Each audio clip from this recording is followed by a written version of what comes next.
अस्सलाम वालेकुम रहमतुल्लाह। मैं हूं सैयद अरशद सुल्तान और आप देख रहे हैं ट्यूटोरियल्स ओशन।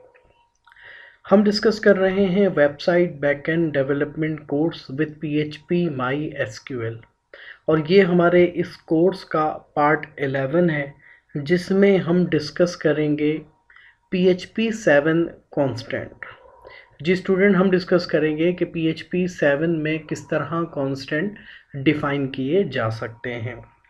वीडियो को बाकायदा आगाज़ करने से पहले आप तमाम स्टूडेंट्स से रिक्वेस्ट है काइंडली मेरे चैनल ट्यूटोरियल ओशन को सब्सक्राइब कीजिए और साथ में मौजूद बेल आइकन के बटन को ज़रूर दबा दीजिए ताकि इस कोर्स से रिलेटेड आने वाली हर नई वीडियो का नोटिफिकेशन आपको इन टाइम मिलता रहे। इससे प्रीवियस वीडियो में स्टूडेंट्स हमने डिस्कस किया पीएचपी स्ट्रिंग्स,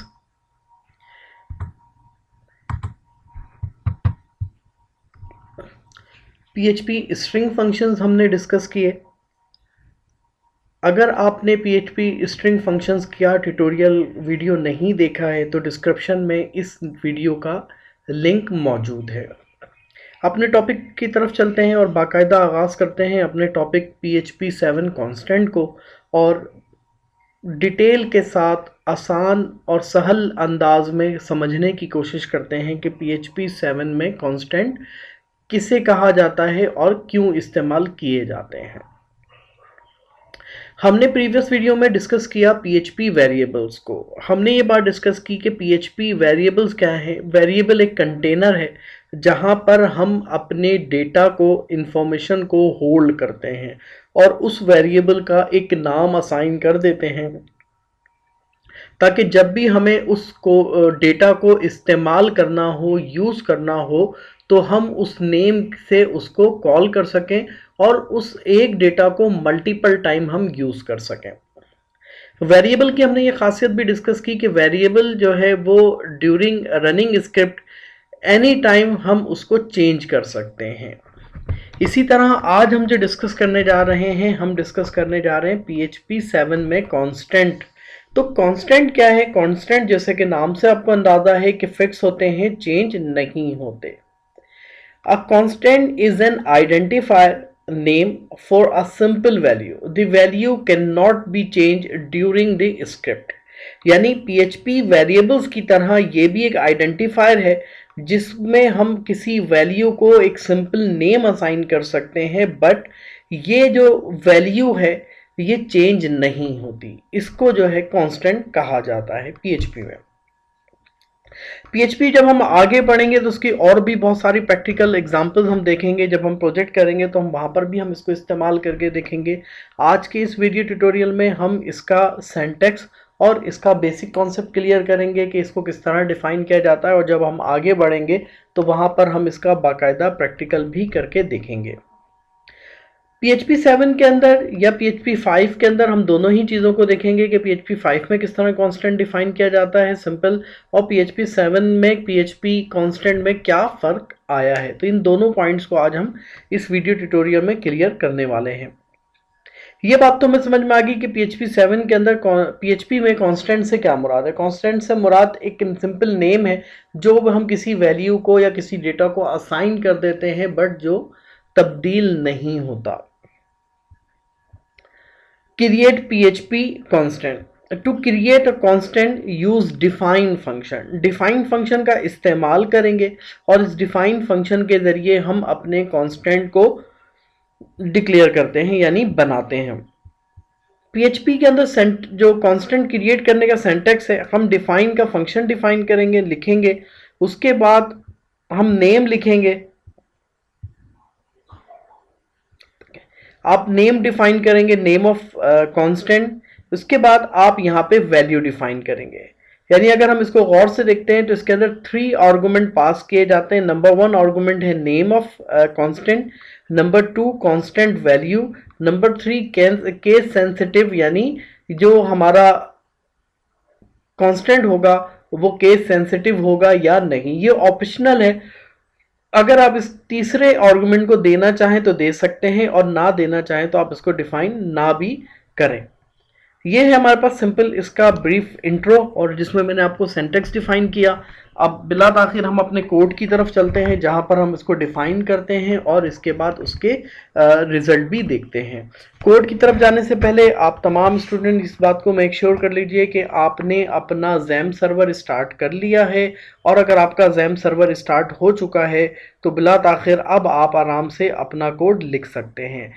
ब्रैकेट की तरफ चलते हैं। हमने ब्रैकेट की इंस्टॉलेशन और ब्रैकेट की एक्सटेंशंस की इंस्टॉलेशन के हवाले से भी एक वीडियो बनाई है। अगर किसी स्टूडेंट ने ब्रैकेट इंस्टॉल नहीं किया है तो और वो सीखना चाहता है कि ब्रैकेट किस तरह इंस्टॉल किया जाता है, तो डिस्क्रिप्शन में ब्रैकेट की इंस्टॉलेशन से रिलेटेड भी वीडियो आपको नज़र आएगी।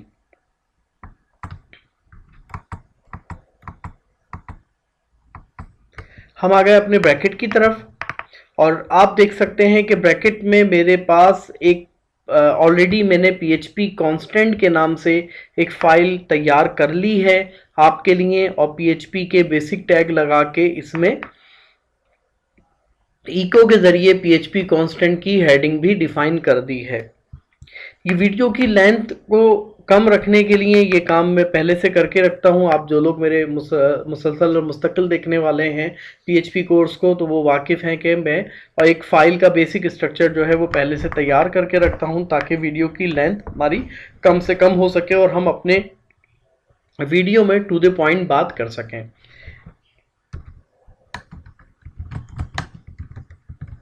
क्रिएट कांस्टेंट इन PHP, एक कमेंट पास किया। आप सबसे पहले हमने जैसे सिंटैक्स में डिस्कस किया, आप लिखेंगे डिफाइन, ब्रैकेट लगाएंगे और सेमीकोलन लगा के यहां पर मैंने अपना ये डिफाइन का फंक्शन डिफाइन किया। अब इसमें 3 आर्गुमेंट पास हो सकते हैं। नंबर 1, पहला आर्गुमेंट जो है वो है आपके कांस्टेंट का नेम। आप जो भी कांस्टेंट नेम डिफाइन करना चाहें आप यहां पे डिफाइन कर सकते हैं। लेट सपोज मैंने यहां पे कांस्टेंट डिफाइन किया ट्यूटोरियल। सेकंड, इस कांस्टेंट के बाद आप इसमें क्या पास करना चाहते हैं, आपने लिखा PHP ट्यूटोरियल्स।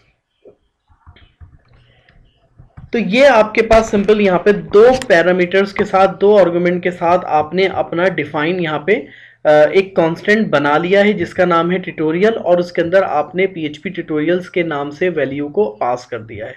अब इसको यूज करने के लिए जिस तरह दीगर वेरिएबल्स आपने यूज किए, आप बिल्कुल सिंपल प्रोसीजर के तहत इसको भी यूज कर सकते हैं। आपने लिखा इको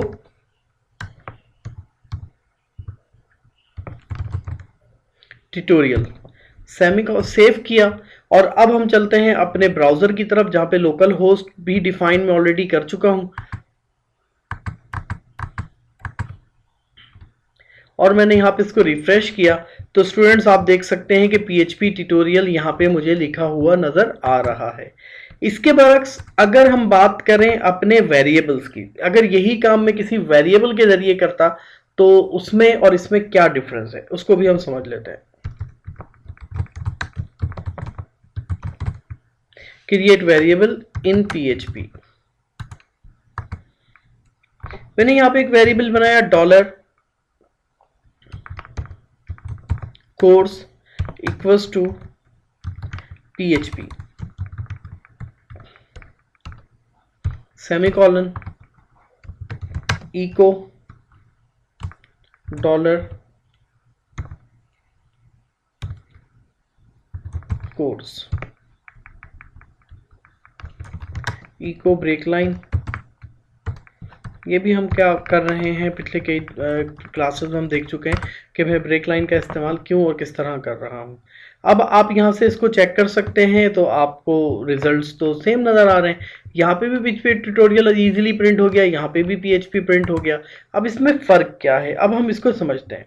देखिए, जब आप वेरिएबल बनाते हैं और वेरिएबल आपका जब स्क्रिप्ट एग्जीक्यूट होता है, तो वेरिएबल किसी भी पॉइंट के ऊपर, किसी भी स्टेज के ऊपर अपने आप को अपग्रेड या अपडेट कर सकता है, चेंज कर सकता है। अब मैंने मिसाल के तौर पे इसी कोर्स के वेरिएबल को नीचे दोबारा लिया और इसमें लिख दिया PHP 7,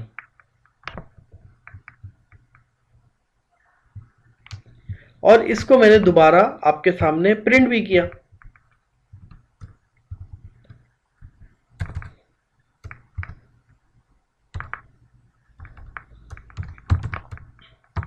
ब्रेक लाइन के साथ।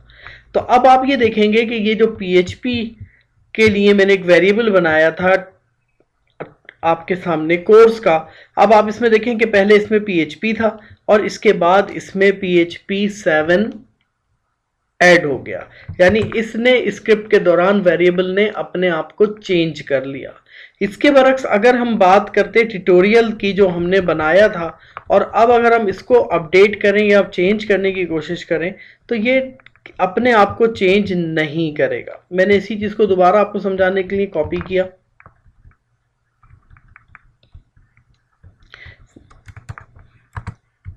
मैंने कहा कि अब आप इसके अंदर डिफाइन ट्यूटोरियल के अंदर PHP 7 ऐड करें और इसी को दोबारा प्रिंट करके भी दिखा दें। इसी को मैंने कॉपी किया फॉर सेफ टाइम।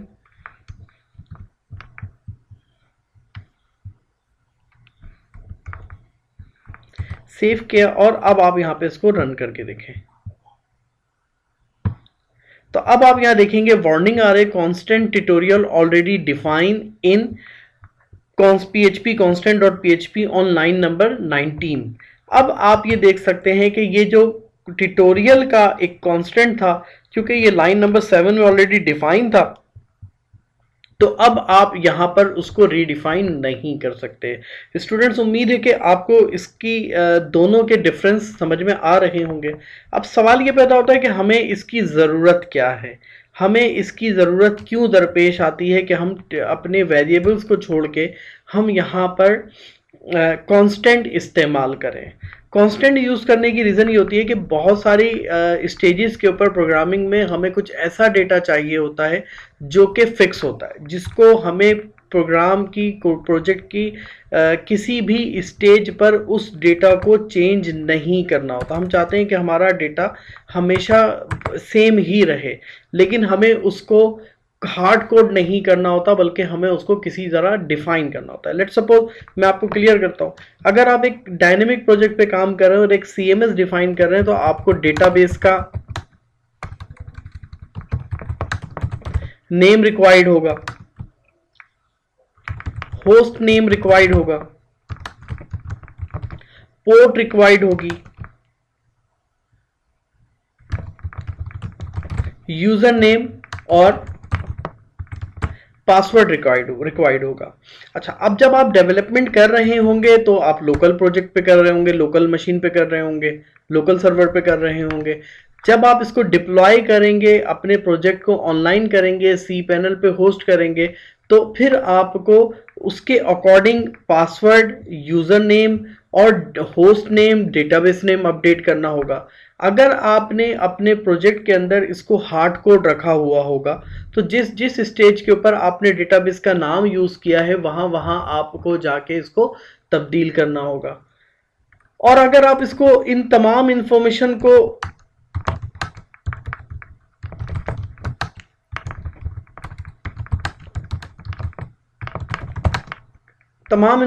अगर आप किसी वेरिएबल में स्टोर कर देते हैं, तो आपके लिए ये रिस्क रहेगा कि अगर कहीं से वो वेरिएबल अपग्रेड या अपडेट हो जाता है तो आपका प्रोजेक्ट जो है वो क्लैप्स कर जाएगा। क्योंकि डेटाबेस का नाम, अगर किसी ने आपकी डेटाबेस का नेम या डेटाबेस का यूजर नेम या पासवर्ड अगर चेंज कर दिया, तो फिर आप समझ सकते हैं कि आपका ये पूरा का पूरा प्रोजेक्ट जो है वो तबाह हो जाएगा, ख़त्म हो जाएगा। तो ये वो इंफॉर्मेशन है जो आप चाहते हैं कि कांस्टेंट रहे और किसी भी स्टेज पर, किसी भी स्क्रिप्ट के ज़रिए कोई भी हैकर इसको चेंज ना कर सके। तो इसके लिए सबसे बेस्ट ऑप्शन जो होता है कि आप इस इंफॉर्मेशन को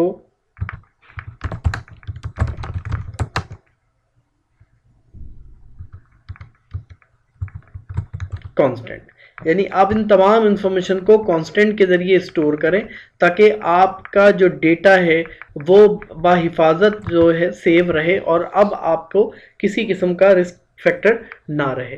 तो ये है सिंपल PHP के अंदर आप किस तरह कांस्टेंट क्रिएट कर सकते हैं। मैंने आपको बताया कि ना सिर्फ आप कांस्टेंट को क्रिएट कर सकते हैं, बल्कि आपका जो PHP का कांस्टेंट है वो अपग्रेड भी यानी अपडेट भी नहीं होता है।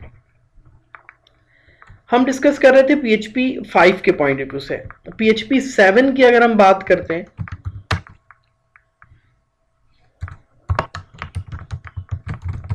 तो PHP 7 में भी इसी तरह ही कांस्टेंट वेरिएबल डिफाइन होते हैं, लेकिन PHP 7 के अंदर जो एक न्यू ऑप्शन है वो है PHP 7 एरे कांस्टेंट। यानी PHP 5 के अंदर हमारे पास सिर्फ सिंपल हम एक सिंगल नेम डिफाइन कर सकते थे और सिंगल नेम के अंदर सिंगल इन वैल्यू या सिंगल इंफॉर्मेशन हम स्टोर कर सकते थे। हमने PHP की डेटा टाइप में डिस्कस किया था एरेज, और एरे के मुतालिक हमने डिस्कस किया था कि सिंगल इंफॉर्मेशन में सिंगल नेम के साथ मल्टीपल इंफॉर्मेशन को स्टोर किया जा सकता है।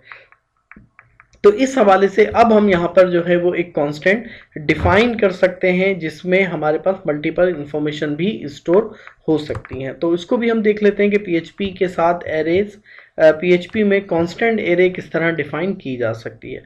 सिंपल आप इसके लिए भी क्या करेंगे, आप लिखेंगे डिफाइन ब्रैकेट पैरेंथेसिस और सबसे पहले आप अपने एरे का नेम डिफाइन करेंगे जो आप यहाँ पे डिफाइन करना चाहते हैं। आपने कहा कि जनाब हमारे पास जो एरे है इसका नाम हमने रखा टॉपिक्स कॉमा, और अब यहाँ पर आप लगाएंगे स्क्वायर ब्रैकेट और इस स्क्वायर ब्रैकेट के अंदर आप अपने कांस्टेंट डिफाइन करते जाएं। आपने कहा PHP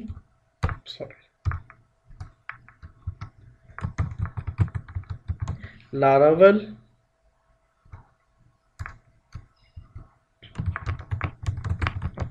AngularJS। अब ये आपके टॉपिक्स हैं PHP, लारावल और AngularJS। अब इंफॉर्मेशन के लिए आपको बताता चलूं कि PHP लारावल जो है PHP फ्रेमवर्क है और AngularJS जो है वो जावास्क्रिप्ट फ्रेमवर्क है।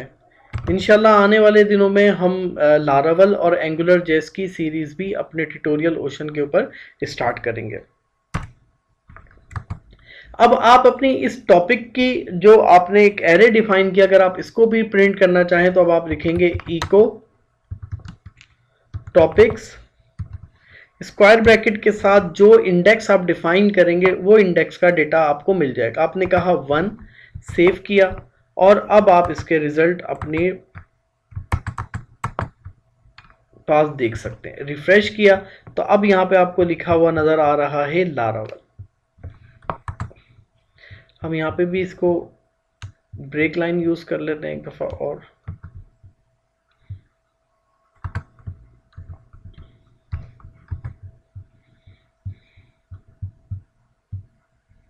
यहाँ पे आपको लिखा हुआ नजर आ रहा है लारावल।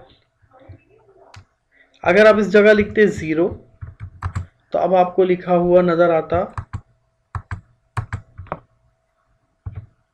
PHP।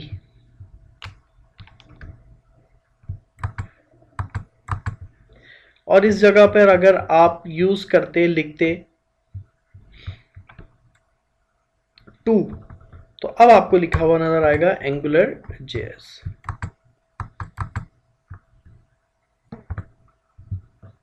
तो डियर स्टूडेंट्स, ये हमारा आज का टॉपिक है जिसमें हमने डिस्कस किया PHP कांस्टेंट, और PHP कांस्टेंट के हवाले से हमने डिस्कस किया कि PHP में कांस्टेंट किस तरह डिफाइन किए जा सकते हैं और इसका इस्तेमाल किस तरह किया जा सकता है। अगर इस ट्यूटोरियल को समझने में कोई दुश्वारी हो, कोई प्रॉब्लम हो तो आप कमेंट के ज़रिए मुझसे ज़रूर डिस्कस कर सकते हैं। कोशिश करूँगा कि आपको इसका इन टाइम जवाब दे सकूँ।